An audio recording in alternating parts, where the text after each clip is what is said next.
Bismillahirrahmanirrahim. Assalamualaikum warahmatullahi wabarakatuh.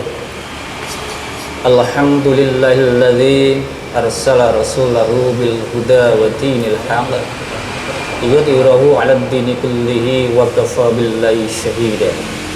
Asyhadu an la ilaha illallah wahdahu la syarika lah wa asyhadu anna Muhammadan abduhu wa rasuluhu la nabiyya ba'dah, amma ba'd.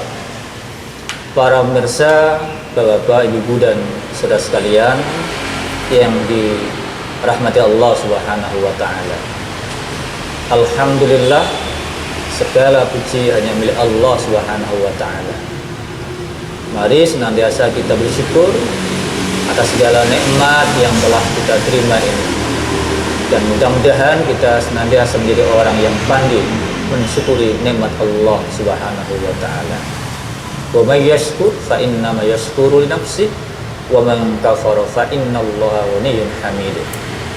Kita diberi Allah dengan fisik kita yang lengkap ini, sempurna ini, semuanya itu adalah karena kemahabesaran Allah Subhanahu wa taala. Kenikmatan inilah maka kita syukuri, karena kita berarti mensyukuri atas nikmat Allah itu. Dan Allah Maha Kaya atas segala sesuatu. Para pemirsa yang dirahmati Allah, melanjutkan kajian kita tentang Muhammadiyahan, khususnya berkaitan dengan kondisi terkini, khususnya adalah bagaimana warga Persyarikatan Muhammadiyah di dalam ketaatan terhadap organisasi ini, karena sama halnya taat kepada Allah dan Rasulnya. Muhammadiyah ada suatu organisasi pergerakan Islam. Tujuannya tiada lain adalah menjadikan kita menjadi jamaah, orang-orang yang senantiasa penegak, ya, menjunjung tinggi agama Islam ini, sehingga kita menjadi benar-benar orang yang bisa melaksanakan ajaran Islam yang sebenar-benarnya. Dan tujuan itulah dijadikan suatu organisasi ini adalah karena ingin menjadikan Al-Quran dan As-Sunnah segala-galanya. Para pemirsa yang dirahmati Allah, Muhammadiyah banyak menghasilkan karya-karyanya, pemikiran-pemikirannya. Dan itu untuk siapa? Untuk warga Persyarikatan ini khususnya, juga untuk bangsa dan negara ini. Contoh yang terupdate sekarang ini adalah ketika bangsa ini menghadapi problem besar, bahkan tidak hanya oleh bangsa kita sendirian, tetapi berbagai bangsa di penjuru dunia ini, yaitu menghadapi virus corona atau COVID-19. Bahwasanya ketika kita berbicara tentang ketaatan kita kepada Allah dan Rasulnya, maka tidak ada alasan apapun, hanya sami'na wa ata'na. Ketaatan kepada pemerintah itu tentunya adalah selama aturan itu memang untuk kemaslahatan, tidak merugikan dan tidak bertentangan dengan ajaran Islam, maka kita wajib untuk mengikutinya. Ketaatan kepada Muhammadiyah itu ada ketaatan sebagai warga di dalam berorganisasi. Nah, sekarang pemerintah mengeluarkan aturan-aturan dalam menghadapi kondisi virus corona ini. Dilarang kita untuk berkumpul, menjaga jarak, menggunakan masker, kemudian kita mencuci tangan dengan bersih, pakai sabun, air yang mengalir, dan sebagainya. Itu semata-mata karena untuk apa? Untuk menjaga supaya tidak adanya penularan yang semakin menjadi banyak terjadi di sekitar kita. Para pemirsa yang dirahmati Allah, bagaimana Muhammadiyah melihat kondisi sekarang ini? Maka Muhammadiyah oleh pimpinan pusat Muhammadiyah, ya, mengeluarkan maklumat yang ditujukan pada siapa? Tentunya adalah kepada semua warga Persyarikatan.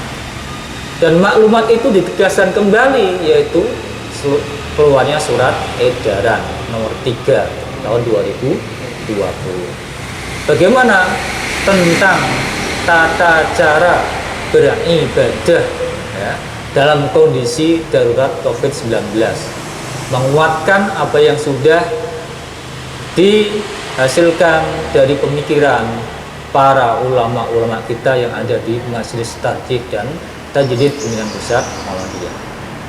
Nah, sekarang bagaimana ketaatan kita terhadap aturan itu? Inilah yang harus kita pedomani sebagai warga bersyarikatan, yang mana kita di dalam berorganisasi tentunya adalah mengikuti apa yang sudah menjadi instruksi, menjadi maklumat dan edaran yang sifatnya itu adalah mengikat kepada semua warga persyarikatan ini. Para pemirsa yang dirahmati Allah Subhanahu wa taala, menjaga diri itu penting. Ikhtiar itu wajib bagi umat Islam. Jangan sampai kita menjadi orang yang menjadi korban karena kita tidak mau menggunakan apa yang sudah diberikan penjelasan-penjelasan oleh para pimpinan kita, oleh ulama kita, sehingga jangan sampai timbul kita menjadi orang-orang yang pasrah. Kalau dalam hal akidah itu ada suatu pemikiran, yaitu seorang penganut paham Jabariyah. Jadi penganut paham Jabariyah ini adalah orang-orang yang hanya yakin seyakin-yakinnya, tapi kemudian mereka itu tanpa menggunakan ikhtiar. Bukannya salah, ya, bukannya salah. Memang kita harus yakin seyakin-yakinnya bahwasanya qada dan qadar Allah pasti, ketentuan Allah pasti, keputusan Allah pasti akan terjadi pada siapapun. Tapi jangan kemudian kita mengambil kesimpulan yang sangat apa istilahnya itu kurang mendasar. Dalam hal ini adalah karena mungkin pemahaman agama yang masih lemah. Contoh adalah yang namanya kematian itu takdir Allah. Benar, kematian adalah takdir Allah. Datangnya penyakit pun semua adalah takdir Allah. Tetapi Allah pun mentakdirkan, ya, ada kematian-kematian bukan karena kondisi tersebut, tetapi dalam kematian yang lain. Allah pun mentakdirkan pada kita, dengan usaha kita Allah menyelamatkan kita. Ketika ada suatu mara bahaya di suatu tempat, kemudian kita apakah akan datang ke tempat itu? Tentunya itu kita harus menjauhinya. Itu bentuk ikhtiar kita.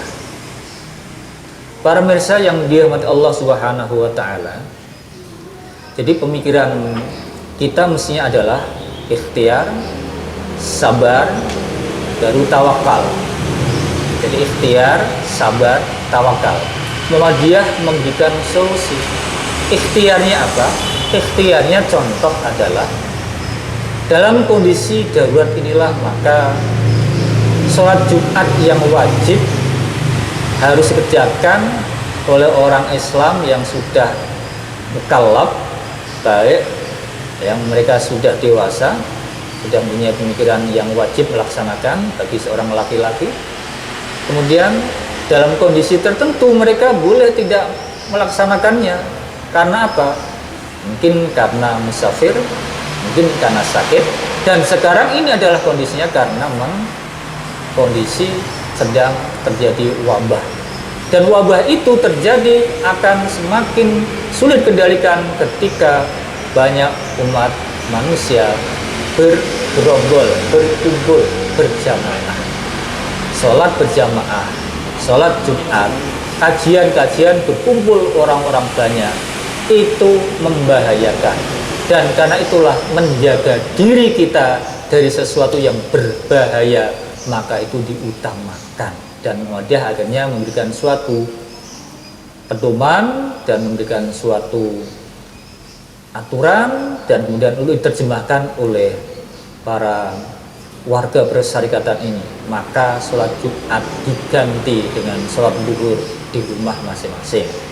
Yang biasa berjamaah dilaksanakan berjamaah di rumah masing-masing. Termasuk di bulan Ramadan ini, ya. Jadi biasa orang sholat berjamaah taruh di masjid, laksanakan di rumah masing-masing. Dan hal-hal yang lain Dan insya Allah pahalanya sama ketika karena kita memang sudah terbiasa sholat berjamaah, sudah terbiasa kita bertarawih. Tentunya berbeda kepada orang-orang yang tidak terbiasa. Tetapi kadang kita itu terjadi pertentangan secara psikologis. Siapapun pasti, masa kita kok tidak bisa sholat berjamaah di masjid, kita kok tidak sholat Jumat, ini bagaimana? Kadang terjadi pertentangan itulah. Karena itulah banyak pedoman sudah diberikan oleh mulai dari Majelis Ulama Indonesia, bahkan kemudian organisasi Islam yang lain, dan Muhammadiyah telah mengeluarkan pedoman cara beribadah dalam kondisi musibah atau wabah COVID-19 ini. Para pemirsa yang dirahmati Allah Subhanahu wa Ta'ala, jadi ikhtiar itu sangat diutamakan. Kemudian yang kedua adalah kesabaran kita. Jadi kesabaran kita itu memang butuh sekali untuk kita berpikir yang lebih konkret, yang lebih jelas.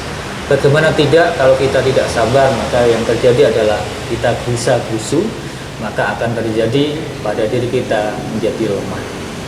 Dan yang berikutnya adalah ikhtiar kita di dalam berusaha untuk menjadi lebih baik, dan kemudian tawakal kepada Allah Subhanahu wa Ta'ala. Fa idza azamta fatawakkal 'ala Allah, innallaha yuhibbul mutawakkilin. Jadi ketika kita sudah membulatkan tekad, ya, membulatkan semangat kita bulat, maka serahkan sepenuhnya kepada Allah Subhanahu wa Ta'ala. Itu sudah adanya ikhtiar yang luar biasa. Karena apa? Ikhtiar inilah yang menjadikan Allah memberikan solusi kepada kita. Innallaha la yughayyiru ma biqaumin hatta yughayyiru ma bi anfusihim. Sesungguhnya Allah tidak akan mengubah nasib suatu kaum kecuali kaum itu sendiri yang mengubah nasibnya. Ini adalah pedoman kita supaya kita menjadi orang-orang yang sesuai dengan aturan Allah. Dalam Al-Quran surah Ar-Ra'd ayat 11 tersebut, sehingga bagaimana sikap kita jangan pasrah semata-mata, tapi usaha yang sungguhnya. Karena itu para pemirsa, baca kembali aturan pedoman yang telah dikeluarkan oleh Majelis Tajrid dan Tajrid dan juga dikeluarkan oleh surat edaran dari Pimpinan Pusat Muhammadiyah. Mudah-mudahan sedikit ini bisa memberikan gambaran kepada kita bagaimana ketaatan kita di dalam berorganisasi, tentunya adalah ketaatan juga dan otomatis kepada Allah dan Rasulnya. Demikian, mohon maaf atas segala khilafan kekurangan. Nasrun minallah wa qarib. Wassalamualaikum warahmatullahi wabarakatuh. Inna